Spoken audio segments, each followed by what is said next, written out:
What's up? What's up, y'all?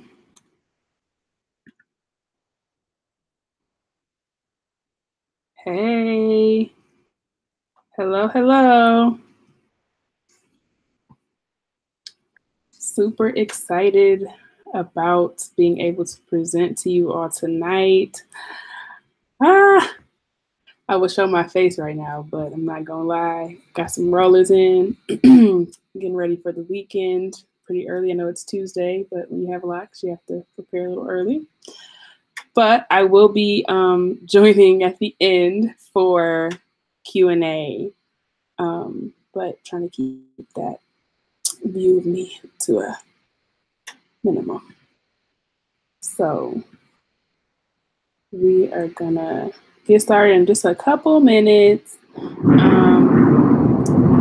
As you probably just heard, it is actually storming where I live, so it's a little loud, so excuse any of the nature you hear in the background. Kind of hard to control for that. All right. Welcome, welcome, welcome. Hi, Brielle. I'm so excited to see people coming back to every session. That means a lot. I hope that you are getting a lot of good information from every session. I really have enjoyed every single speaker that we've had so far. Raven and Joy killed it. Just really hit the ground running for the summit.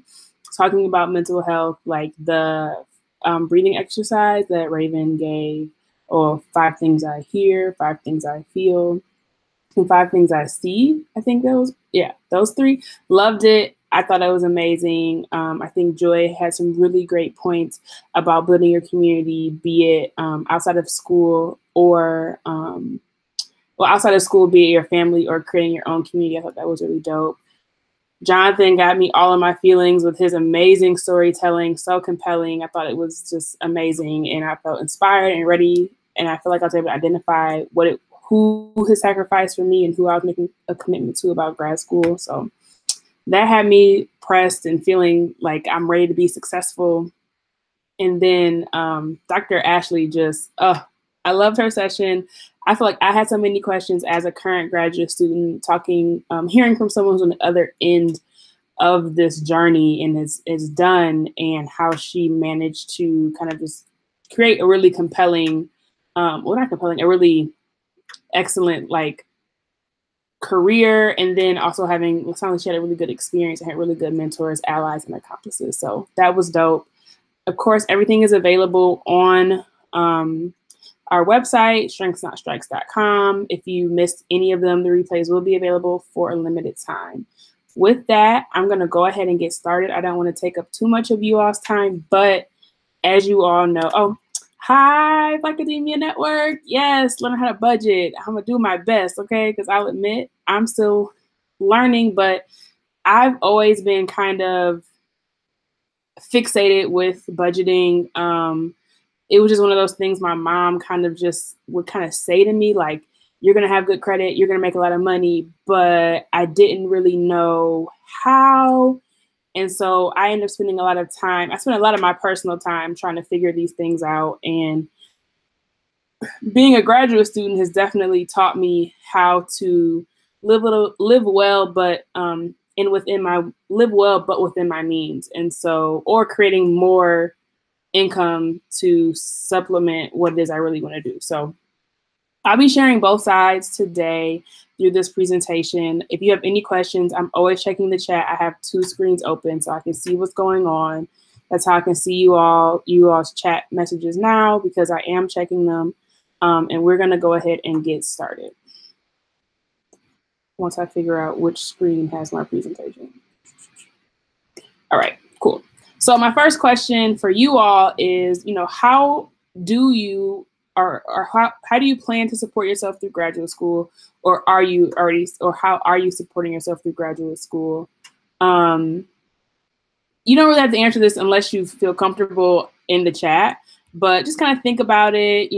For me, I am mostly internal funding, and I'm not a TA, but I have a fellowship through the university. My health insurance is really expensive, like $400 a month. So I do split that cost with my parents. I asked my parents, like, I can afford everything else, but if you can give me, like $200 a month towards my health insurance, I really appreciate it. Even though our insurance is very, very high, there are no copays, even for mental health services. So I have a off campus, and it's completely free. And so granted, it's really high, but it does have like that advantage. But like I said, it's really expensive. So that's kind of how I support myself through grad school, is my parents, and then internal funding that happens to be a fellowship. When I did my master's, I also had internal funding, and I was fortunate. My parents paid half of my rent then, but I just still wasn't really as great with my money as I am. I'm not great with money now, but I wasn't as good with my money then as I am now. And so I still had to take out like a little bit of loans to kind of keep afloat, and trying to do too much, I'll admit, as a graduate student. And so that is kind of how I supported myself through my master's, and now how I'm supporting myself through my PhD. I refuse to take out any more loans. I will not be doing that. And so I'll be talking to you all today about some of the lifestyle changes I've made and things you can consider about your lifestyle as well. Okay. So the average graduate student stipend is going to be less than $30,000. I was literally talking to my best friend about this today. She just got into a grad program, and we were talking about her stipend, and I was, we kind of crunched the numbers. And even though my stipend amount seemed higher than hers, her time period was shorter for a 9-month stipend versus mine is a 12-month. I'm like, we're making the same amount of money. And I was like, believe it or not, you can live off of this money. And she was like, you are lying, because she's been working. And when she did her master's, she was working. And so the idea to not work and live on this stipend, she thought it was crazy. But yeah, it's low. That's just the reality. We are paid, enough to survive is really how I feel about it. Okay. But the good news is today I'm going to do my best to help you make those dollars stretch while in grad school. And I mean, living a life that you enjoy. You don't have to like eat ramen noodles and hot dogs every day. Literally yesterday, Sunday I meal prepped because I knew this week was going to be busy. But I made like Moroccan shrimp chickpea salad, So I do try my best to like still feel like I'm eating well and enjoying the meal that I have. Like later on this week, I have like like tangy Asian sticky wings, something with some cauliflower fried rice, like one, I'm trying to get healthy, but two, I'm not eating, I feel like, super meager and just like struggle bus meals. Ooh. All right. And Bria, I saw, oh no. Okay. Well, I will tell you what all these emojis were. I don't know. I literally just had this up on a Google slide, so I don't know why it's not showing up. But think about what you can't live without. Can you not live without sushi? That's the first one. I don't know. It looks so stupid. I'm really irritated. But is it sushi? Like, I'll admit, I have a weekly sushi. I need sushi. Like, I freaking love sushi. Every week you will catch me getting sushi. This year, one of my friends sent me a card with sushi on it because everyone knows like I love sushi. Or is it traveling? I also am very passionate about traveling. And so I prefer to leave the country at least once a year, especially when I was working. That was realistic. Do you like having a nice house? So that's this, you can't even see what I'm looking at, but this little house, like, is having a really comfortable home with beautiful decorations, is that important to you? Or is it, happy hour, making sure you're able to take a break and, enjoy socializing with your friends? Maybe not be happy hour, but maybe it's like rock climbing or some sort of habit or a hobby that costs money, painting with a twist, things like that. Is that something you really enjoy? Or do you have a really bad coffee habit? I feel like grad students live off coffee. So are you buying all your coffee on campus or going to Starbucks or another coffee shop on your way to campus every day? Like, how are you, is that cost really getting in the way? Oh yeah, nails. Do you, see your self-care? getting your hair done, getting your nails done, is that important to you? You will spend your time doing that. I think that's realistic and natural. Or even, I think I had fitness on here. I know some people are really serious about their fitness. They don't want to go to the campus gym. They want to go to their CrossFit, their yoga. Like I love Bikram yoga. But Bikram yoga for a whole year is like $1,000. So it's a lot of money. But, kind of think about what is that one, maybe two things that you cannot live without. They are like non-negotiable in your life. Like these are things I have to be able to do no matter what my financial circumstance, I'm going to lose it. Think about what that thing is. I love to see it down in the chat. What is your thing? I might have not mentioned it. Maybe it's going out to eat.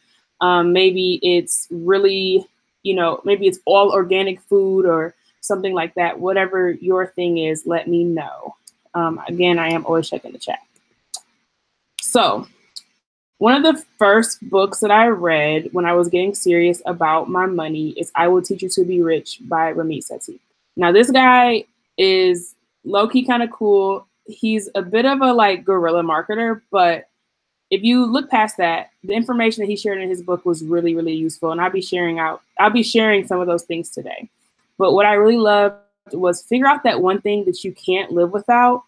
And sorry, I was gonna text that you can't live without, and then cut everything else out mercilessly. That means if you really love to travel, maybe you don't need to go to the club with your friends on the weekend, or maybe you don't need that super, super nice apartment. Maybe you just need to have a roommate and cut the costs so that you can enjoy what it is that's most important to you. So it's really about prioritizing what's really important to you and cutting out everything else mercilessly. And I think that's been useful because even I think one of his examples was like a guy who like really liked to go out on the weekends. And so he literally wouldn't, his house looks like crap. Like I think he like slept on a mattress on the floor type joint. Like I'm not saying do all that, but he was so serious about his social life and being able to travel that he didn't care about his apartment maybe not being like up to snuff for what you might think of. I think he lived in like, say, New York. And so Brielle's like, her thing is cable, a must have. Absolutely. It's nothing, you gotta know what your must have is. And then Lorenia, she says travel. I am right there with you. That is definitely a priority for me, is being able to travel. And I know those things have costs and we have to consider those costs and what we're willing to kind of do without to do what it is we really, really love. Especially on a grad student budget. Ditto to travel. Everyone loves to travel, right? Got to get up out of campus life sometimes. So, like I said, the average, I can't live without much. NG saying I can't live without massage and acupuncture. Travel is big for me too. Travel, being able to visit home, those things you have to consider those things. I really want to include massage into my budget, but it is not being realistic. But I love that you know what you need. And Kenya also know you need to be able to visit home. That's really important as well. And also something, this is a bit of an aside, but to consider when you're thinking about graduate school programs. So now let me go into this. All right. So like I said before, there's less than $30,000, like the average stipend is less than $30,000 unless you get like a big NSF or, NIH. Or Ford Foundation, more than likely, if you're getting funded by the school, you're going to be making, less than that $30,000 mark. Unless you go to like a really, really big school that's giving you a buku amount of money. So this is the basic breakdown of your budget that you should be paying per month. So you're bringing home a little bit over $2,000 a month. And so your housing should be $650. Utility should be another $216, food $216, transportation, you all can read. Medical and health, your debt, personal, recreation, savings. This is just like a basic breakdown. So maybe if you're looking for apartments right now, if you're planning to go to graduate school in the fall, you need to say like, okay, I know I cannot really go over, what 650 plus 200, 750 for my rent. Total, like that's all inclusive of my utilities, my cable, my internet, considering whatever it is you need. I don't have cable. I have Hulu and Netflix, and low key, I use my mom's Netflix account. So all I pay for is my Hulu, because you got to, or get your friends' Netflix accounts, whatever you need to do to keep those costs down. But thinking, okay, I can only afford really $750. Your food, 10%. That's $100 every 2 weeks, or $108 every 2 weeks. Transportation, typically, I find transportation to cost more than this. I mean, my car note is almost that entire chunk of money, and then that will leave me like, I think like $45 a month to drive. So think about how you're going to be getting around on campus as well.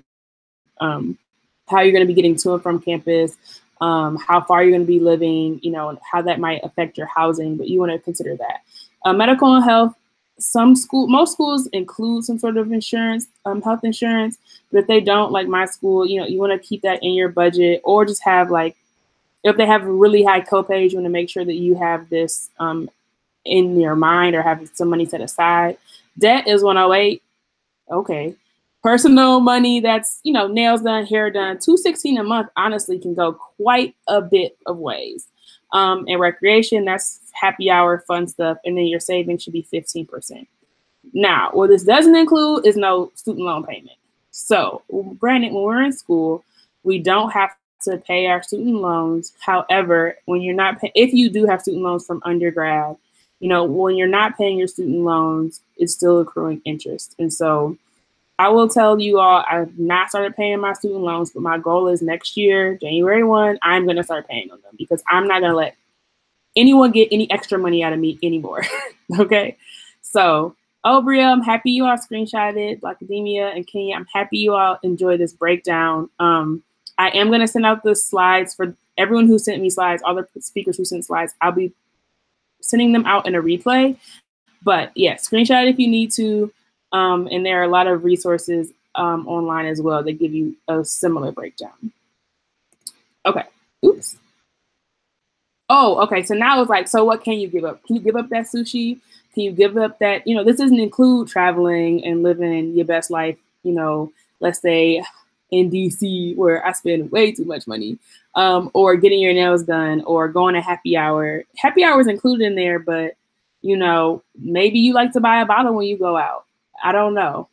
Nothing wrong with it, but if you do, you need to be sure that you can't, 108 a month isn't gonna let you get a bottle at any club. Or getting your hair done, you know, when I get my locks retwisted, I do it myself most of the time, but if I do want to treat myself, that's $100. Like, that is my personal, you know, saving, my personal money right there. Just that one moment. And I know sometimes we want to have multiple experiences in a month, and so to just get your hair done once a month and once every 6 weeks might not do it for you as far as keeping yourself satisfied and motivated and relaxed. So, but think about what you can give up. And so for me, what can I give up? Right now, I live by myself, and I've said this in the 2018 episode, which I released right after my birthday. I am moving out of my apartment. I am moving in with 2 roommates. And my new rent will be less than half of what I'm paying right now. And that includes all of my utilities, and it includes my laundry. Now, I low-key don't like living with people, but guess what? I'm about to get used to it, and I'm going to be just fine. And it's kind of funny because I think one of the people listening is like, what? But, you know, honestly, what's more important to me, being able to travel, having my weekly sushi, because I love my sushi, being able to get my nails done. I haven't got my nails done this school year because I've been so busy. Well, one, I haven't been busy, but like I haven't been able to afford it. I have to be realistic. And for me, I'll be able to invest more in Black and in grad school. But I had to give up something. I couldn't have my apartment, the travel, the sushi, the nail, like the yoga. I couldn't do all of those things. So I had to give something up, and I gave up the housing situation. And again, I have a TV, but I barely watch it, you know, whatever. Those things, for me, not as big a video. So now I want you to rethink how you pay your bills. So most people pay their bills, right, as they come, or like by pay period. Like, okay, for this pay period, I'm gonna pay these bills, and that pay period, I'm gonna pay those bills. That's cool. But sometimes it might be like, oh, something's coming up and I'm gonna pay that bill on the next check, or, you know, stuff just kind of gets like funny. Or you might have like more bills due, say at the 1st of the month and at the 15th. And so one check, you don't have no money left over, and the other check, you have, you know, $600 that you end up blowing or something like that. I don't know, but you all are very responsible. This is not something that's happened to you all. So what I would suggest is consider paying all your bills bi-weekly, excuse me. So that means every 2 weeks you get paid, you pay half your rent, half your car note, half your insurance, half your, utility bill, half, and of course these are your utility bill and things that aren't consistent, or that's going to be like, it's going to vary, but, just put these automatic payments where you pay half of everything every 2 weeks. And what will happen is, this is from Remy as well. Every 2 weeks how much money you have to play with. And that means you won't accidentally overspend or just be like thrown off. Like, okay, I know I'm going to go to Detroit, next week. So that means I know I have $200 that I, after my bills are paid, I have $200 to play with, or I go, great. So I think this might be helpful, especially for those who might be like coming out of undergrad going into grad school, because it'll help you to kind of just feel a little like it'll just be a little bit better balanced as far as getting these bills paid. Because I feel like that was something I struggled with, and I really liked doing the bi-weekly payment. It just kind of almost gives me a little bit of relief. Like, even if something like unexpected comes up, I at least paid half the bill, or I'm paying more than the bill. Maybe I'm paying that bill twice. Like, maybe if my electricity bill is $50, but I send $50 every 2 weeks. Well, I already paid that bill for this month, so I'm Gucci, So this is a way that you can, like I said, kind of keep things a little bit more even. Now, if you get paid monthly, which was the case at my previous university, that's hard. And it is doable, but it just takes a lot more, what's what I'm looking for? Discipline, right? All right. So with that, also thinking about how you can manage your money. So some of the really popular things are cash envelopes, Mint, which is in the middle, and then the bottom is a spreadsheet. And so if you never heard of cash envelopes, it's literally taking out the money that you have and putting like, this envelope is for gas, this envelope is for my bills, this envelope is for blah, blah, blah. And you just, once those envelopes are empty, that means you're out of money. Personally, I do not have the self-discipline for that. If I run out of gas when I'm taking out of groceries, I'm just going to take the money from where I need it, because I'm not thinking about it, because I want to do whatever I want when I want to. Then the middle is Mint. Mint is very popular. And I think someone else said you need a budget, which I think they're relatively similar. They cover, everyone's kind of familiar with Mint. It gives you weekly or daily reports. It'll tell you when you're going over your budget, all of that. I started using it in college, and I don't know, I think because I didn't make enough money back then, I think it just made me sad, and it just wasn't useful for me. And so it doesn't move me, it doesn't motivate me to stay on my budget. So what I do is the last one, which is a good old spreadsheet where I divvy up my money and get to my goals and see how, and I could play out different scenarios with my money in that spreadsheet that I just feel like it becomes a little bit difficult to do in Mint and pretty much non-existent in the cash envelopes. And honestly, with the cash envelopes, you have to create a budget first, even know what you're going to put in each of the envelopes. So it's really just more of a helping you manage your money day to day. So, that's interesting. I said what on here anyway. I don't keep up with Mint. I don't really like the cash envelope system, because if I take cash out, I'm going to use whatever I want. But I do love a good old spreadsheet. And so I'm going to show you all a spreadsheet from I've created it to look kind of like a normal, hi, you see I look crazy. So let me show y'all this one. Nope, not that one. Let me see. Sorry, y'all. Hey, beautiful people. Okay. Which one is this? Oh, here it is. All right, I'm gonna show you.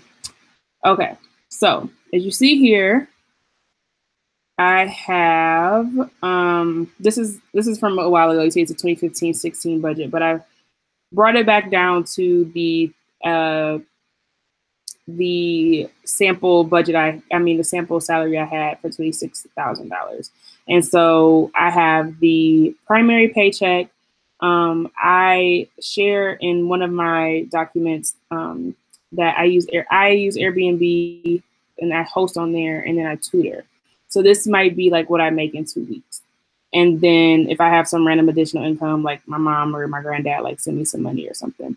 And so what I do is, I make sure I have my tithes, my shelter, food, transportation, all kind of covered. In transportation, at this time, I owned a car outright, so I didn't have a car note.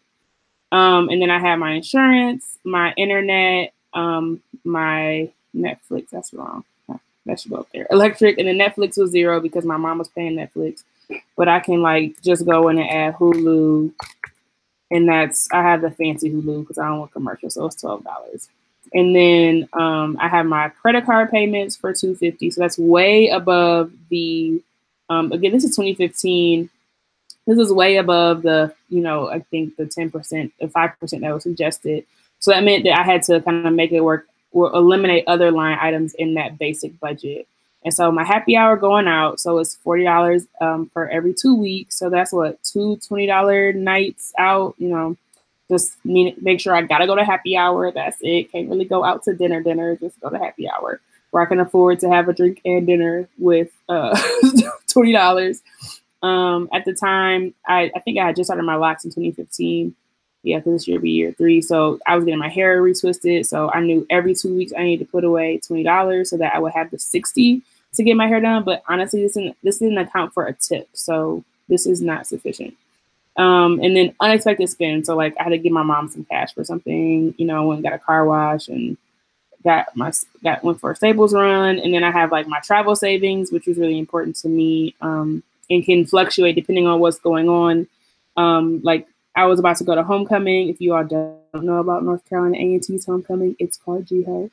And so, I bought me, my best, and my 2 best friends, I bought our ticket. So I just put that aside. They owe me $40. And then putting saving money aside for my dues or a flight. So travel savings is my money on the trip, where Dubai flight is me putting money aside to go on the trip. And then back then I had this goal of having $6,000 by 30. And so this was, so this would have given me, I think 6 years to save up $6,000. And so I had that goal in there. So, and I'll talk more about savings goals a little bit later as well. Hi, Yusuf! Oh my gosh, y'all, that's my cousin. So I'm so excited. All right. So that is kind of how I budget. And as you see, the unallocated funds is $17. It's super low. I've kind of put a place for almost every single dollar that's coming in my hand has a place. So I'm going to switch back to the presentation. And if you have any questions, please just, let me know.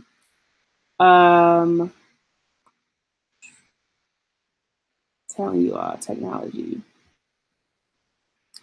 Oh my goodness. Okay, that's not right. 1 second. Thank you all again. You all have been so patient with us going through technology. Okay. Nope, that's not it.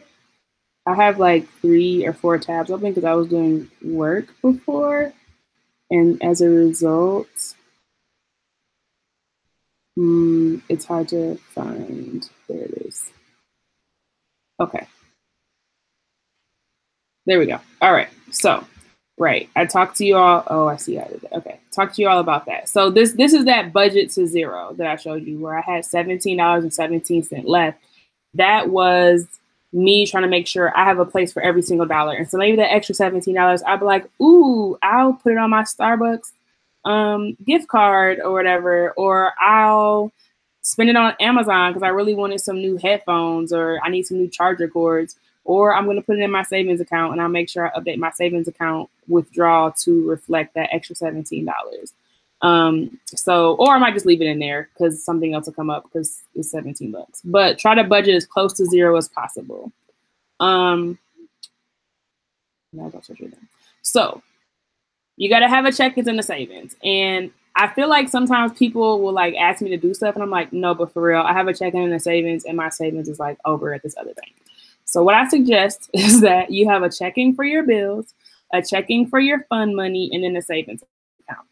And so I personally bank with Capital One because Capital One 360 account is really great about taking money out beforehand. I mean, not beforehand, but taking money out as it comes. So like say you pay your rent and it sends a check, it'll take that check money out. So it won't tell you no lies about your balance.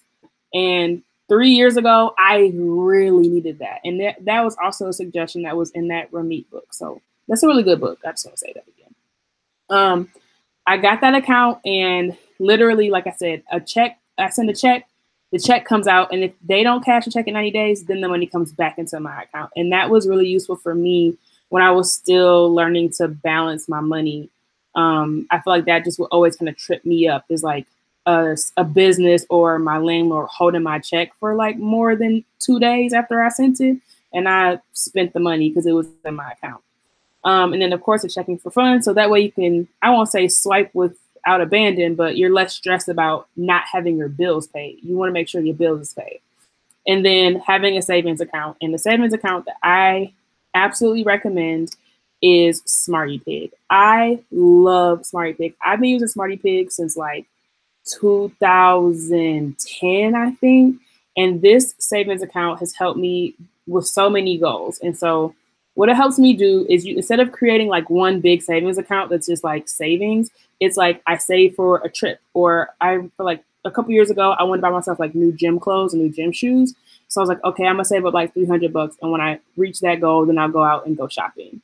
Or, my 30th birthday is coming up, and literally today I was like, okay, how much do I want to spend for my 30th birthday? Made my budget, and I'm going to create my savings goal once I move into my new apartment.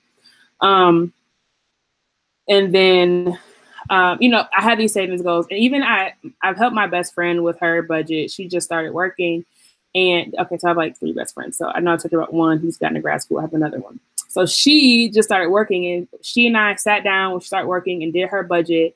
And she's about to move out of her parents' house and get an apartment. And so the other day she called me like, yeah, I'm about to go get furniture. I'm like, oh, okay, like with what money? Because I helped her with her budget. She's like, no, I saved $2,000 with Smarty Pig. So I'm about to go buy all my furniture with cash. So, Smarty Pig, what it'll do is you can say monthly, every 2 weeks, the 1st and the 15th, whatever your kind of pay cycle is, take X amount of dollars out. And it will take that money out. And the thing about that savings account is, if you want to get that money back out, it takes about 5 days for it to get back into your account. So you have to really think hard about, do I need this money? It's not if you want an emergency fund, it's not really the best place for an emergency fund, but it's definitely a good place for making you stick to your savings goals, because it takes that money out. And if you want it back, it's going to take a couple of days. So you have to it kind of forces you to save a little bit. Back when I would kind of try to dibble and dabble in my savings account, it really slowed me down and got out. It's like, well, like someone's like, oh, it's a, glitch flight. I'm like, it don't matter. Because if I can't put in my savings account, by the time I get the money, the glitch flight will be gone. So, y'all have fun. So that is my favorite. But like I said, I do have a Capital One account, and to the right, this 360 Savings Emergency Fund, Lindsay's Grants College and Second College Fund, they also have that goal-oriented savings, and your bank might have it as well. But like I said, I love Smarty Pig. And if you're saving for a flight, it'll also give you like bonus, like a boost on your savings for like Orbitz or something, like 4% or something crazy like that. Or if you're doing it for shopping and you love Macy's, it's like a 10% boost on your savings. So it's really, really great. I really love Smarty Pig. I can't stop raving about it. Next. Now, I'm not going to go too much into this because I am not in any way a financial professional, but I do want to say if you should take some time to learn how to invest. Just grab a book, learn a bit. If you have a friend who's really good at investing, talk to them about investments and just start to invest, because a lot of us because we're in graduate school and we're not starting our 401ks at 23, we're delaying all of that because we're in school. You want to like account for that in some way. So try to put aside some investment money. So like right now, in full transparency, I only put away about $50 a month, but I was able to still reach a 4-figure goal for my investment account. So, you know, you don't have to do a lot. Read a little bit, buy and hold. That's all I'm going to say, because I am in no way even like well versed in this, but I do think that there's merit in it. And it's a space that we don't talk about a lot as people of color. I know, like, even trying to talk with my mom about it sometimes, she's like, I have no idea. My stepdad is like so well versed, and talking to him about it is sometimes over my head. So, you know, find someone that you can relate to, that you can talk to about it, ask questions. If you don't have anyone, grab a book, Google it. You know, Investopedia is a really great site for resources about investing. They also have like an investment simulator where it gives you like 10,000 fake dollars that you can put into the real stock exchange and see how to play around with money, see how it works, see what the option is, figure out, you know, some of those things you can kind of play trial and error without actually losing money. So that helped me as well. Or even having an investment group, if you know of any, lots of things. But, you know, learn a little bit, start small. Don't go drop $1,000 on it if you don't know what you're doing. That's not a good idea. But yes, please consider investing. Like, think about it. If you put $25 in your account every 2 weeks for the 5 years it takes you to do your degree, and then that's $32.50, and then your money doubles every 7 years. So 2 years later, after you finish your degree, that's $6,500, right? Like, it's not a lot, but it's better than zero. You know, like, it beats zero. So something to consider. Right. So now I'm just going through like a couple of tips about saving money. So I personally love Aldi. I don't love their produce. It's definitely getting better, but, you know, Aldi has great stuff. You know, take your quarter so that you can get your basket. But Aldi is the go if you want to save a lot of money if you're cooking your meals, if you enjoy cooking. You know, you can still get really creative. Trader Joe's is also a really great option. They're actually owned by the same company. And then also farmers markets. Those are, to me, the best place you can go to get really fresh produce, fresh meat, you know, really fun spices and things like that without spending a lot of money. I feel like I can go into a farmer's market with a $20 bill, and as a single woman, I have enough food, enough vegetables to last me like a week or two. And it's nice to get outside, meet people, be local. So Whole Foods is dope for dried goods. If your Whole Foods has like a dried goods section or a bulk section, that's where I would go to for Whole Foods for. But for the most part, you will not catch me stepping inside of a Whole Foods. No shades, anybody who does. It's just too expensive for my blood, okay? Unless that's your thing, unless it's the thing you're not willing to give up, which is okay. Next, it might seem kind of simplistic, but I think this is something that happens a lot. I don't know, in our society, in our community, especially with us being those seeking higher education, people just assume we have money. And so you can just really say no. Or something that I really like, that I've done in the past, I won't say I like to do it, but I've done in the past, is say, hey, I need 6 months or 3 months where you don't ask me for any money so I can get my money right. And you would be surprised that if you ask for something like a small amount of time, it's really reasonable. That's enough time to get that person out of the habit of asking you for money. Literally, I don't even know how else to put it. That has happened to me. And I just like, yo, give me 3 months and then maybe you can ask me for some money again. And they pretty much have stopped asking me for money. Because you need about every penny to get through grad school. And then of course, this is like almost obvious, but just in case you didn't know, use your student status for discounts. So if you haven't heard of Unidays, it's great for shopping. So like ASOS or like I had to get some running shoes from like 6 p.m. and I got like 15% off and free shipping with Unidays. Well, it's actually called ASOS, but you know, ASOS or what's the other one? Like Macy's or other places, they're really good or giving you a discount. And I think even like Amtrak has a discount if you are able to take the train places. And then of course, Amazon, excuse me, but I feel like the entire world has Amazon Prime now. And of course, ask if do y'all take discounts, or if possible, depending on the city you live in, you probably have free public transit. So also try to think about housing that is on your route to school, so you don't have to drive to school. All right, so the last thing I want to talk, Kenya says she uses honey. I use honey too, and maybe I'm not going to the right websites. I don't find that the coupons work for me as much, but I do have honey. I also have, what's it called? I'm about to just look it up. It's right here. Ebates. So it's like the free cashback shopping assistant. And so it'll take like certain percentages off of your basket.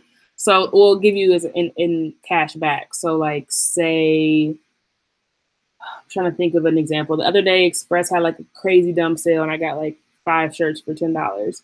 And so like $10 each. And so it gave me like an extra 2% cash back. So that really reduced my cost per shirt to like, I don't know, $9.50. But it does a reduction as well. So yeah, honey, I do have. Kenya is obviously winning, and I must be using it wrong. And Ebates is another option, and it's like a nice little Chrome extension plugin. Ooh, okay, Lorenia.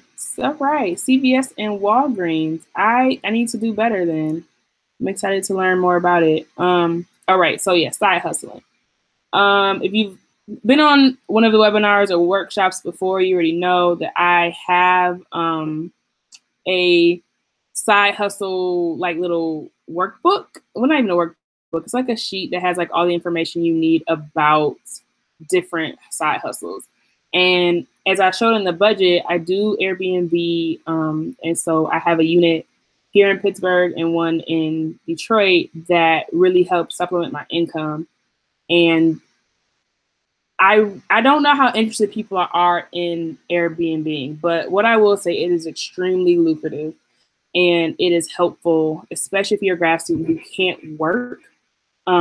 It's a good way of making some side money because, I mean, for my Detroit unit, all I do is answer messages. I don't work. I can't clean it because I live in Pittsburgh. So it's a great side hustle. My goodness, can't really rant and rave about it more. I just think if you're a grad student who needs money, it's a really quick and easy way to make money, depending on where you live, of course. If you're in rural, Midwestern, like Illinois, it might not be the most ideal place. But if you're in a hot spot, Chicago, DC, Philly, even, Pittsburgh or, Dallas, Houston, it might be a good way to make some side money. And so I think that wraps it up for me. I just want to remind you all that as the organizer of the Strengths Not Strikes Virtual Summit, we're so grateful that we've had so many dynamic speakers and we have more tomorrow. But really want you to listen to Black and in Grad School, the podcast. And so every Tuesday at noon, I release an episode. I released an episode today. And I shared some of the summer changes I'll be making and kind of what you can expect from me over the summer. But you'll be hearing a lot of great interviews, some monthly recaps. But really every week, I kind of just take you into my life and tell you what I'm going through as a Black woman in academia. And of course, if you love social media in any way, please follow Black and in Grad School on Instagram and Twitter.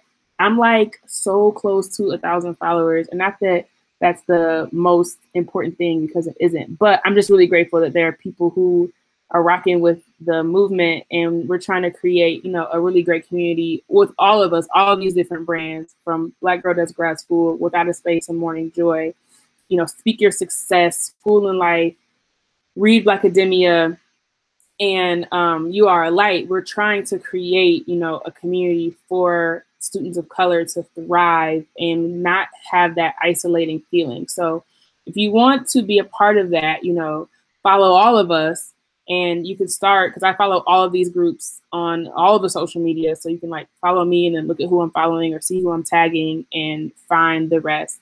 And so it's BLK in Grad School on on all the platforms, and there will be more webinars and tips and tricks for navigating grad school, micro affirmations, all of that jazz. And I want to thank you all so much for staying with us through day 2 of the summit. I'm here to answer any questions that you might have. Again, so grateful. I'm sitting here on the page. Just let me know. Let's see.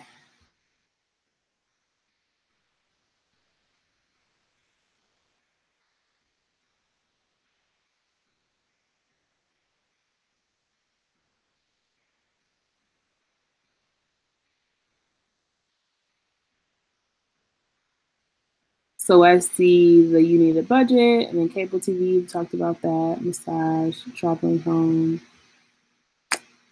honey. Oh, how to avoid running up a credit card. The best way to avoid running up a credit card, don't use it. So just don't use it, and make sure you have some cushion in your budget. So that's why I was talking about making sure that you don't have making sure that you don't have any kind of figuring out what it is most important to you. So if you know the most important thing to you is traveling, then you know that maybe going out, if you know you don't have any extra money to go to happy hour, then that means you can't go to happy hour. That might mean you can't go to the concert that's in town versus you going to Jamaica. So I think to avoid running up a credit card, first is probably to eliminate them from, just like make them an automatic no. Like, I only use these for emergencies, and just keep them out of your wallet, keep them physically away from you, right? Like, I know you need to keep them, but maybe keep them in your, like right now, I think my credit cards are literally as I pull them out, in a little like a pencil holder that is obviously not going with me to campus. And so I don't have it with me all the time. I don't think to grab my credit cards if I'm going to go out, because they're not in my wallet, and I'm like usually running late. So that is how I avoid running up a credit card, is I don't keep it on me at all. And if you have it saved into your computer, which a lot of us do, delete it from your computer, because that way you can't even, kind of like sneak and spend the money on your card because it's saved into your computer. That's one way. Another way of kind of avoid running up a credit card. But yeah, it takes discipline. And so I think it starts with like physically removing yourself from the temptation. And then as you get comfortable with it, you won't be as tempted to use it, because like that used to be my issue. And then I just kept them at home. Like, I didn't put them in like a sock or, put them in a block of ice or anything. I just kept them at home. And so now if I have it, I'm like, why do I even have this in my wallet? Let me put this back where it belongs. Or it's because I know something important is happening that I'm going to need my credit card for. And then how do you go about obtaining summer funding? Now, I will admit this is not a space that I've had to work on per se, but what I've, from other friends' experiences that I've heard, you would want to kind of talk to, possibly kind of you want to figure out what type of summer funding you need. Is it going to be through like a summer research program? Is it going to like where you're a part of that summer research? Or is it you facilitating a summer research program? So I know a lot of universities have like undergraduate research opportunity programs. And so they always need graduate students to run those programs. So that'd be more of a graduate assistantship. You can, of course, the RA is a research assistantship. I don't know how common teaching is, but there might be a teaching assignment you can take on over the summer to have be funded, or you can even apply for grants for like short-term research projects, and be it internal or external. So what you want to do probably is get on some sort of D list for your university to see when those type of opportunities come across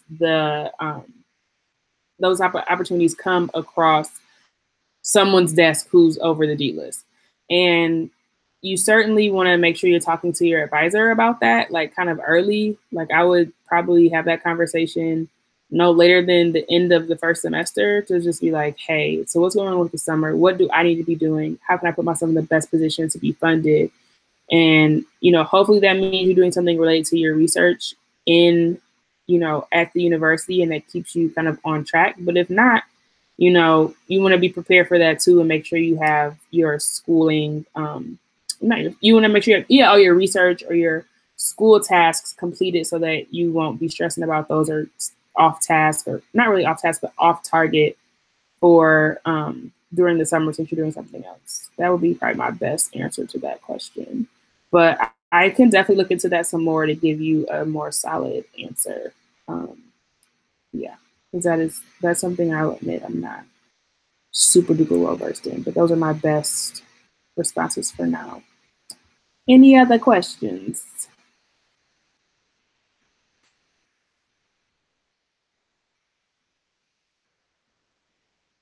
Thank you for my new subscribers, Yusuf and Kenya. I appreciate y'all.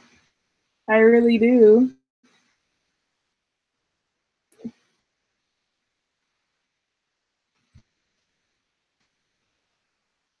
Like I said, I look kind of crazy because I've got my hair rolled up in red for preparation for the weekend. Oh, yes. Thank you. Thank you. I really appreciate you all. Well, if you don't need anything from me, I'll be on Twitter tonight and, of course, tomorrow. Please, if you have time tomorrow, be sure to join us from 6 to 8 p.m. So we actually have back-to-back, a 6 p.m. and a 7 p.m. presentation tomorrow at 6 p.m. We'll have Autumn from Read Academia, who will be talking about If It Wasn't for My Homegirls, The Power of Writing Groups, and Kaylin from UR Light talking about School and Life, which is hilarious because today we had Dr. Ashley from School and Life podcast, but she is talking about the imposter syndrome and the reality of being a graduate student versus kind of what you envision your experience to be. So make sure that you join in on both of those. Thank you all again. I'm about to go get some work done because grad school work never stops. And again, if you have any questions, send me an email. If you're on the email list, if you press reply, it comes straight to me. So you can reach out to me. Thanks, y'all. Bye.